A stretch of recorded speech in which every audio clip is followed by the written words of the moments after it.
As the federal government tries to determine if they do or do not have Senator Pauline Hanson's support for their company tax plan, Liberal Democrat Senator from New South Wales, David Leyonhjelm, argues that there is nothing moral in taxing the rich because they're rich. Instead, Senator Leyonhjelm argues we should end what he calls middle-class welfare. Senator Leyonhjelm says the ability to pay principal is no principle at all. He's the LDP Senator for New South Wales. Senator Leyonhjelm, why is the ability to pay principal no principle at all? Well, I mean, what would you base it on? The only reason that you would charge people with more money taxes is because they've got more money. That's not a principle. If you were going to have a principle apply to it, you would say, well, they're going to use something more than somebody else, so therefore they should be charged for it, or they're consuming something more than somebody else, and therefore they should pay more for it. But when it comes to taxing, that's not the case. Don't the rich consume more in society? Well, I can't think of anything that they would consume, certainly not very much. I can't see how they would use roads more or healthcare more or education more than anybody who isn't rich. It doesn't add up to my mind. It's interesting, Senator Leyonhjelm, because your argument goes against the current zeitgeist of, the more a person earns, the more they should be taxed, sort of on our progressive tax system. You've compared the outcome of the budgeted tax plans of both the major parties and found that there's very little difference on the bottom line of both of them, even though they get there by a different route. Tell me about it. Yes. So that was my article in the newspaper last week. On Friday, we looked at the impact on somebody who was earning $120,000. Now, some people would say that's a very high salary, but increasingly it's not a particularly high salary. And we found the difference between Labor's proposed tax reforms and the government's proposed tax reforms was a matter of a few $100s a year. It really adds up to nothing. And so, if you're sort of saying, well, look, I prefer one over another, and therefore I should vote for Labor or vote for Liberal because they're going to give me more of my own money back, and that's what it amounts to, I'd have to say you're pretty cheap to buy. The bigger principle is, why do either of them have to tax us so much, or tax people on that sort of income so much? Why do they need approximately $34,000 of the money of somebody who's earning $120,000 a year? And I think if you were to ask somebody who is earning $120,000 a year, do you feel rich? I think the answer would be no, I don't. My guest is New South Wales Senator for the Liberal Democrat, Senator David Leyonhjelm. Steve Austin's my name. So you see this as the argument for taxing the rich as a pragmatic argument. The rich have the money. In order to get the money, tax the rich. But you say that's not okay. That's flawed thinking. Yes, it's flawed thinking. I mean, we have to say, okay, how are we going to fund the things that only governments can do? And even as a libertarian, although I believe in small government and the government getting out of our lives in so many areas, there are certain areas where I think the government needs to be involved. So there has to be some sort of taxes. So then it becomes a question of, well, what kind of taxes are most acceptable? Which ones are least offensive to our dignity, our principles, our sense of equity, and so on.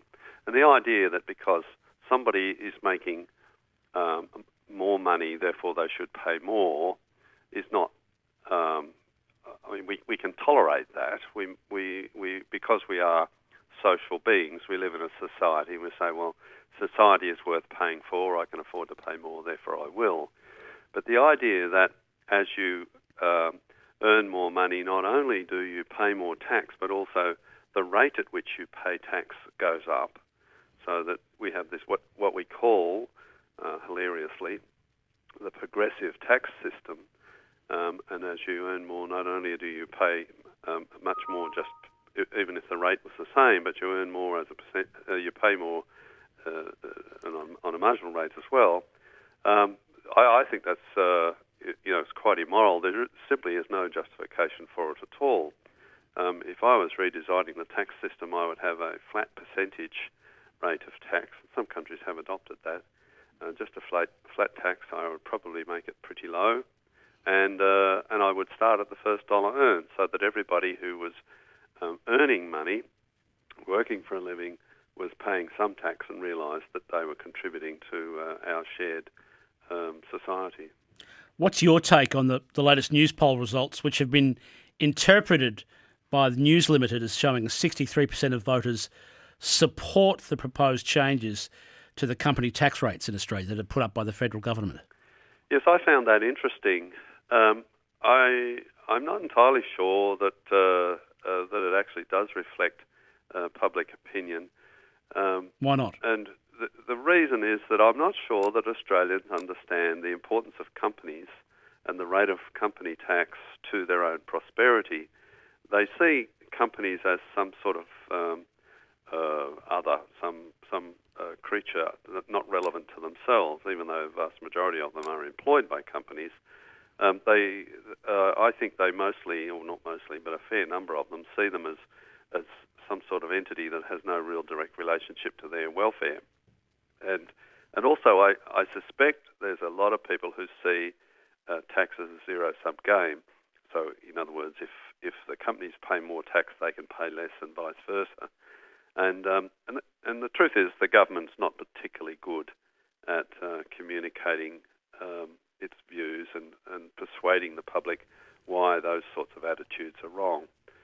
We do need company tax cuts simply because the rest of the world has lowered their company taxes, and if we don't lower ours, we are going to pay quite a high price for it in terms of jobs and growth and investment and all that sort of thing. We're quite culturally adjusted to the idea of Robin Hood or Ned Kelly, stealing from the rich to give to the poor. The assumption is we give it to someone who needs it. Yes, that's right, giving it to something who needs it. And I don't think most people would disagree with that, but of course we give it to an awful lot of people who don't need it as well. Hence your comments about ending middle-class welfare, like what? Yeah, middle-class welfare. Well, just as a good example, the childcare subsidy doesn't, if you send your kids to childcare, you can receive a subsidy. It doesn't cut out until you receive an income of $350,000.